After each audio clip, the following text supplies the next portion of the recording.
Bonsoir à tous et soyez les bienvenus sur l'antenne de Grand Lille TV. Nous sommes le lundi 23 janvier. Sans plus tarder, on fait un point complet sur l'actualité du jour.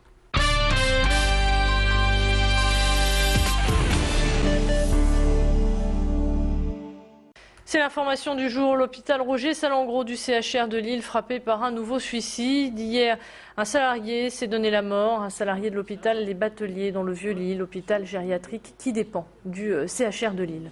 Problème d'ordre privé ou de travail, il est encore trop tôt pour le dire. Une enquête est en cours. Les raisons de ce dernier suicide ne sont pas encore connues. En revanche, pour les autres, il semblerait que les deux premiers ne soient pas liés au travail. Mais le troisième est passé à l'acte après un entretien d'évaluation. Même si les motifs ne sont pas clairement déterminés, cette série noire interpelle Force ouvrière qui pointe du doigt l'ambiance et les conditions de travail au sein du centre hospitalier. Dans le reste de l'actualité, une banque a été attaquée à la voiture bélier. Les faits se sont déroulés ce matin, boulevard de Fourmies à Roubaix, alors que deux convoyeurs de fonds rechargeaient les distributeurs en liquidité. Trois individus encagoulés et armés ont lancé leur véhicule, un 4x4, sur la façade de la banque. Ils se sont emparés d'un butin dont le montant est encore inconnu, puis ont incendié leur véhicule avant de repartir dans une autre voiture. Ces personnes sont activement recherchées par la police qui a ouvert une enquête. Une attaque perpétrée en plein jour. Une commerçante à côté de cette agence était en première loge. Elle a assisté à cette scène de violence. Je vous propose de l'écouter. J'ai appelé la police. Pendant que j'appelais la police, il y en a un qui a couru vers nous avec cette longue arme, on appelle ça un kalachnikov, je crois. Et puis courir ici vers nous. J'ai dit ça y est, il va mitrailler à l'intérieur du café parce que les clients avaient tout vu.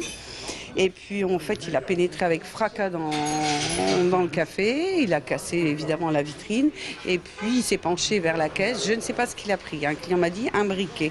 Et fort possible, mais comme on a une multiplicité de choses, j'ai pas encore eu le temps de voir. Et dans cette attaque violente, les deux convoyeurs ont été blessés et emmenés à l'hôpital de Roubaix. À noter que le boulevard de Fourmies a été coupé à la circulation pour permettre aux enquêteurs de relever toutes les preuves nécessaires. Et sachez que la caisse d'épargne de Roubaix ouvrira à la clientèle dès demain matin à 8h30. L'enseignement touché par une nouvelle vague de suppression. La rumeur a été confirmée ce matin et fait l'effet d'une bombe. Après la suppression de 865 postes de professeurs la rentrée dernière, le rectorat vient d'annoncer pour septembre prochain la suppression de 1020 postes dans l'académie de Lille. Une coupe qui s'effectuera principalement dans les lycées professionnels. Marie-Jeanne Philippe, la rectrice de l'académie, s'est exprimée ce matin lors d'un point presse. L'occasion pour nous d'évoquer avec elle le sort du lycée Van der Merch à Roubaix. Car comme vous le savez, parents et professeurs s'inquiètent de son avenir et d'une éventuelle fermeture. La rectrice nie tout projet de fermeture, mais évoque tout de même des suppressions de postes dans cet établissement. C'est Van der Merch à Roubaix, je l'ai dit et je le réaffirme, n'a pas vocation à être fermé. Il n'est pas suffisamment attractif à mon sens, donc nous avons voulu mettre en place un réseau avec le lycée Jean Rostand pour permettre de dynamiser ces établissements, les deux d'ailleurs, pas seulement le lycée Van der Merch, mais plus spécifiquement le lycée Van der Merch. Et nous verrons ce que nous ferons sur cet établissement l'année prochaine, d'autant que nous avons un projet d'internat d'excellence qui est en cours, donc qui permettra effectivement de donner une dynamique à ces établissements. Mais avec cette nouvelle, vous en doutez, les manifestations vont reprendre de plus belle. Je vous rappelle que la prochaine journée de grève est fixée au 31 janvier prochain. En politique, pour le premier de ces 7 meetings de campagne, François Hollande a choisi le Bourget pour s'exprimer aux Français et dévoiler ainsi quelques grandes lignes de son programme, comme de bloquer temporairement le prix des carburants, de créer une taxe sur les transactions financières ou encore de réduire de 30% les indemnités du président de la République et des ministres. Dans le domaine de la finance, pour Marc-Philippe Daubresse, député maire de Lambersart, François Hollande n'apporte pas d'idées nouvelles. Et pour lui, François Hollande n'est qu'une pâle copie de François Mitterrand. Écoutez. J'ai vu quelqu'un qui essayait de ressembler à Mitterrand, mais qui n'avait de Mitterrand que le prénom. Je n'ai pas vu quelqu'un qui nous donnait envie de faire changer ce monde qui évolue à toute allure et qui nécessite que tout le monde s'adapte.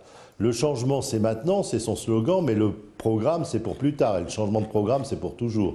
Donc, je suis resté, pour ce qui me concerne, sur ma faim. Alors que l'église Notre-Dame de Fives se refait une beauté, le ciel lui est tombé sur la tête fin 2011. La météo capricieuse du mois de décembre a provoqué un effondrement de la toiture Avec plus de 4 millions d'euros, c'est l'un des chantiers les plus chers de Lille. L'entreprise en charge du chantier a reconnu sa négligence.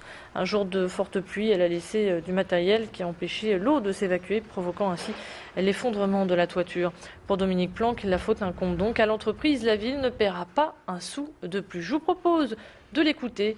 Il était au micro de Tanguy Lécluse. La position de la ville est très claire, c'est l'entreprise qui était chargée de mettre les échafaudages qu'on voit derrière moi, qui a laissé traîner des éléments d'échafaudage dans le chéneau, donc qui a empêché l'évacuation de l'eau de pluie. Donc l'eau de pluie, au lieu de s'évacuer par les gouttières, est rentrée dans l'église et a provoqué cet effondrement. Et a priori, on arrive à faire cette réparation en même temps que ce qui était prévu dans le chantier, donc la restauration des toitures et des vitraux, un certain nombre de choses. Donc a priori, la livraison de l'église est toujours prévue pour la fin de l'été 2012, c'est-à-dire septembre 2012. On espère que la réparation de ce qui s'est passé pourra s'intégrer dans ce calendrier. Et un mot de sport pour refermer cette édition. Un joli derby attend les Dogs, sorti victorieux ce week-end des 16e de finale de la Coupe de France face à Compiègne, 1-0. Les Lillois affronteront un autre calibre pour les 8e de finale qui se dérouleront le 7 ou le 8 janvier prochain. Les hommes de Rudy Garcia se déplaceront à Valenciennes. Les Dogs vont devoir montrer leur danse s'ils veulent rester dans cette compétition. Une chose est maintenant sûre, il y aura bel et bien un club nordiste pour ces quarts de finale. C'est la fin de cette édition. Merci de votre fidélité. On se retrouve pour votre météo.